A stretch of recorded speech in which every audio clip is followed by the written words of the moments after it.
Hey everyone! Today, we delve into the groundbreaking event that has shaken the automobile industry to its core. Thousands of car workers have taken a stand going a record high strike.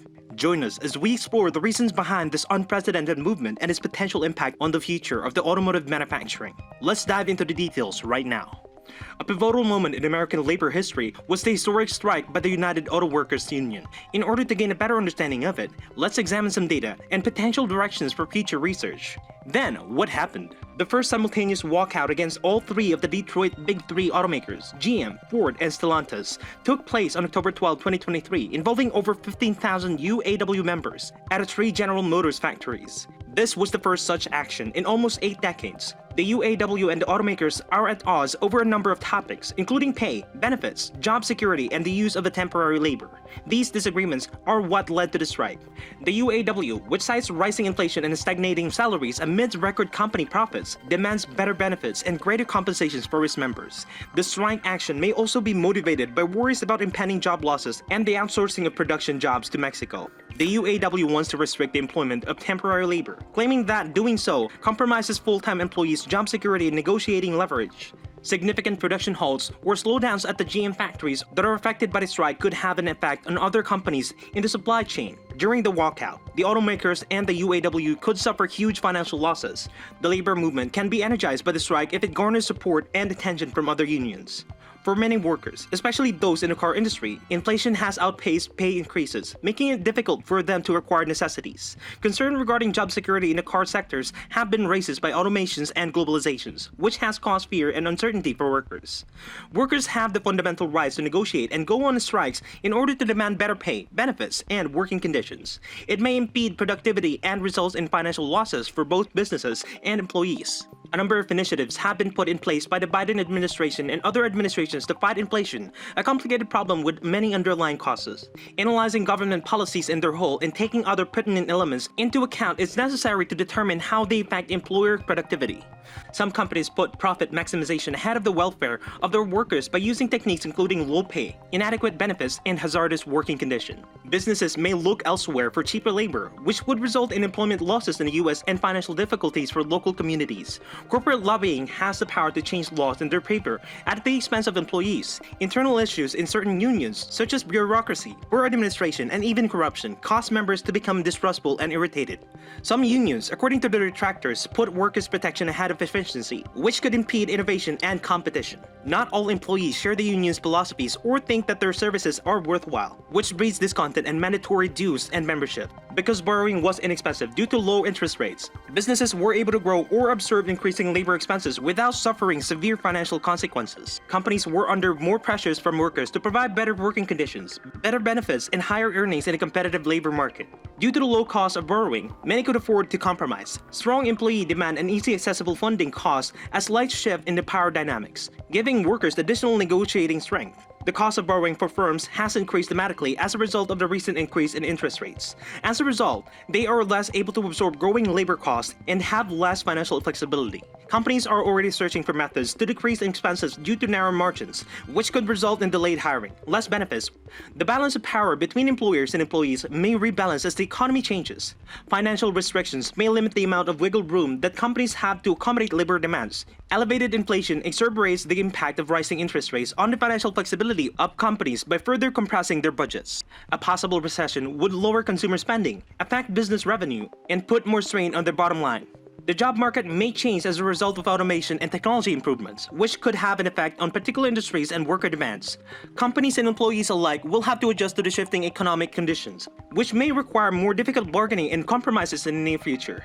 The minimum wage, worker rights, and economic stimulus programs implemented by the government may have a significant impact on how the labor market behaves. Companies may need to make significant investments in innovation, workplace collaboration, and talent development if they want to overcome these obstacles and stay competitive.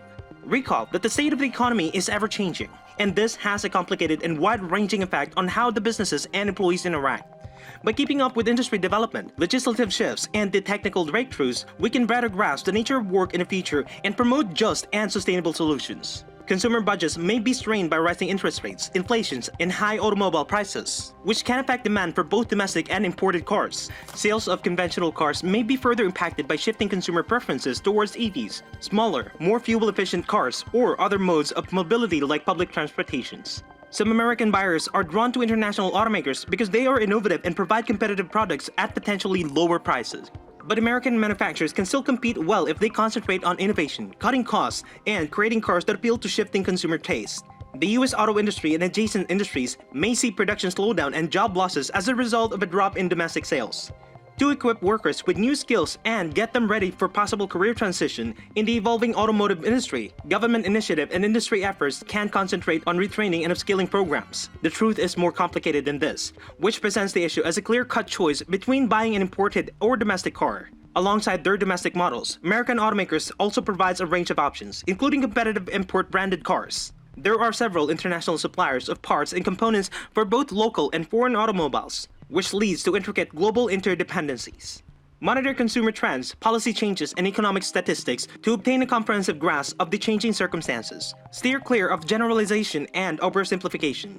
Examine the problem in a nuanced manner, taking into account a variety of viewpoints and relevant mitigation variables. Respectfully discuss the potential and problem facing the US car industries while arguing for solutions that take affordability, job security, economic growth, and innovation into account.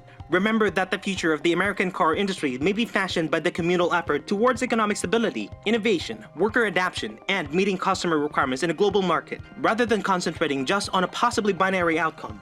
We can help ensure that local and foreign automakers prosper in the future, alongside a trained and prepared labor force by having positive conversations and advocating for long-term fixes. Not every union is crooked or bureaucratic, and not every business practices exploitation. It is essential to assess each item separately and refrain from making broad generalizations. Both methods have advantages and disadvantages. Understanding both the positive advantages and disadvantages of powerful unions and promoting workers' rights and protections is crucial. Prioritizing solutions is essential. Collaboration and constructive communication among employers, labor unions, legislators, and employees can address fundamental problems and result in improvements. Avoid generalizations and personal attacks and instead have cautious, fact-based conversations about the particular issues affecting employee well-being as well as possible remedies. Speak up in favor of laws and procedures that advance ethical business practices, work empowerment, and equitable working conditions. Examine individual activities taken by unions and corporations and their effects on the welfare of workers, rather than focusing only on criticism or defense in order to find more nuanced answers. Recall that intelligent discourse and focus on solutions rather than stereotypes or personal assaults are necessary when dealing with difficult challenges. By encouraging critical thought and constructive discourse, we can endeavor to enhance the quality of life for American workers and create a more just and equal labor landscape. Finding answers and resolve issues require open dialogue and cooperation amongst all parties involved, including employees, unions, employers, and legislators. Promoting healthy discourse and avoiding sensationalized narratives require a focus on accurate information and data-driven analysis. In order to create informed information and advocates for favorable outcomes, it is imperative to acknowledge the complexities of the situation and take into account diverse perspectives. Read articles from a range of publications such as newspaper and union newsletters to gain a variety of viewpoints on the strike and its reason. For press releases and statements detailing the viewpoint of the automakers and UAW, see their official websites. Examine opinions and viewpoints from journalists and labor specialists to learn more about the background of the walkout and its possible effects. If you enjoyed this video, don't forget to hit the like button and subscribe to stay connected with our journey throughout the world of innovation. Feel free to share your thoughts in the comments below. We'd love to hear from you. Stay tuned for more exciting insights in the world of technology and innovation.